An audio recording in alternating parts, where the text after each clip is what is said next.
नमस्कार, times of Swaraj में आप सबों का स्वागत है और मैं हूं संतोष सिंह।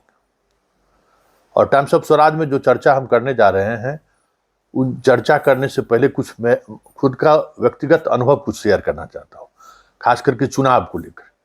देखिए, मैं ये 5वां लोकसभा चुनाव है जिसको हम करीब से कवर कर रहे हैं। उसी तरीके से 5 से अधिक विधानसभा चुनाव कवर करने का भी मौका मुझे मिला है। एक प्रक्रिया है कि कब किस समय प्रेस कॉन्फ्रेंस करना है। जो जिला के डीएम हैं, जो निर्वाची पदाधिकारी होते हैं, आरओ होते हैं, विधानसभा के चुनाव में एसडीओ आरओ होते हैं, नियमित उन्हें प्रेस कॉन्फ्रेंस करना है। और कब कब प्रेस कॉन्फ्रेंस करना है, इसकी विधिवत जानकारी पब्लिश की जाती है और उस दिन प्रेस कॉन्फ्रेंस कर सारी जानकारी मीडिया को उपलब्ध कराना है। लेकिन इस बार बहुत सारी चीजें ऐसी दिख रही हैं जैसे लग रहा है कि मीडिया से कुछ चीजें छुपाने की कोशिश हो रही है, या फिर मीडिया की महत्ता जिस तरीके से कम होती जा रही है। एक ये भी वजह हो सकती है, वजह जो भी हो।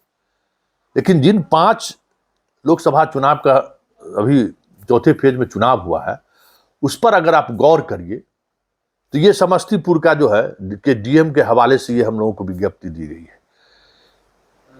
हर विधानसभा चुनाव में कितनी महिलाएं वोट गिराई है, कितने पुरुष वोटर गिराए हैं, कुल कितना वोट पड़ा है, स्पष्ट रूप से देखिए, ग्राफिक्स में ये सजा कर उन्होंने हम लोगों को दिया है।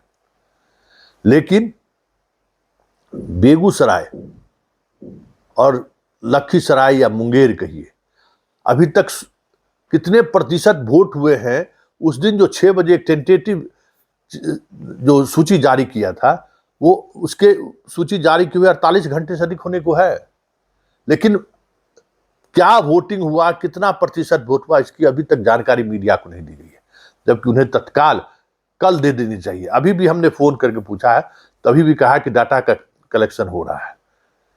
ये कहीं न कहीं किसी न किसी स्तर पर एक अलग तरीके का संदेह उत्पन्न करता है। दरभंगा में भी यही स्थिति। दरभंगा में कल मीडिया को उन्होंने बस एक मौखिक डाटा दे दिया, उन्होंने लिखा दिया कि कितना प्रतिशत पुरुष गिराए, कितना प्रतिशत महिला गिराए। लेकिन समस्तीपुर के डीएम की तरह कितना लाख वोट हुआ, कितना लाख महिलाएं वोट की, कितना लाख पुरुष वोट किया, इसकी सूची उन्होंने नहीं। सिर्फ हर विधानसभा का महिला और पुरुष का प्रतिशत उन्होंने जारी कर दिया। कुल कितने वोट पड़े अंक के साथ उन्होंने ये भी जारी नहीं किया। लेकिन बेगूसराय और मुंगेर के प्रशासन ने तो अभी तक प्रतिशत भी जारी नहीं किया, जबकि लखीसराय में, मुंगेर में, सूरजगढ़ा में दर्जनों कंप्लेन हुए।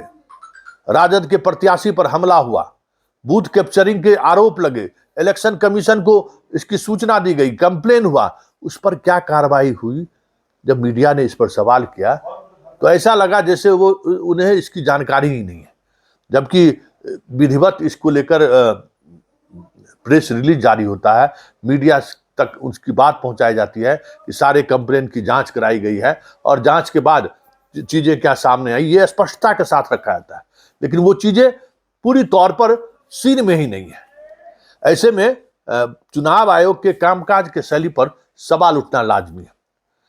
पूरे दौरान जो भी घटनाएं, पहली बार वर्षों बाद मुंगेर में जो कुछ भी देखने को मिला, उस तरीके की घटनाएं के बावजूद भी चुनाव आयोग लग रहा था कि कोई प्रतिक्रिया व्यक्त करने की स्थिति में नहीं है।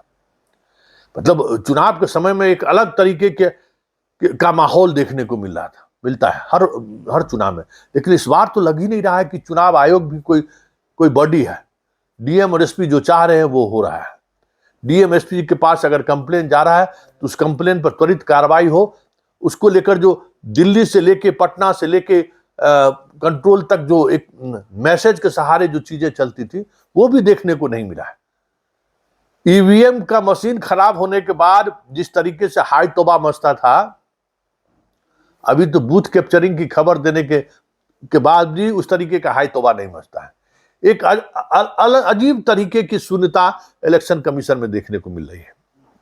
ऐसे में बेगूसराय और मुंगेर प्रशासन द्वारा मीडिया को वोटिंग प्रतिशत, महिला कितना वोटिंग किया, पुरुष कितने किए, कितने लाख पोल हुए, ये सारे डाटा को ना उपलब्ध कराकर कहीं न कहीं चुनाव आयोग के कार्यशैली पर ही एक संदेह का एक आवरण जरूर खड़ा कर दिया है। संदेह का आवरण जरूर सामने आ गया है। दरभंगा प्रशासन ने भी वो स्पष्टता नहीं दिखाई है जो स्पष्टता समस्तीपुर के प्रशासन ने दिखाई है, जबकि ये चीजें आनी चाहिए। पब्लिक को जानना चाहिए कि कितने लाख पोल हुए हैं।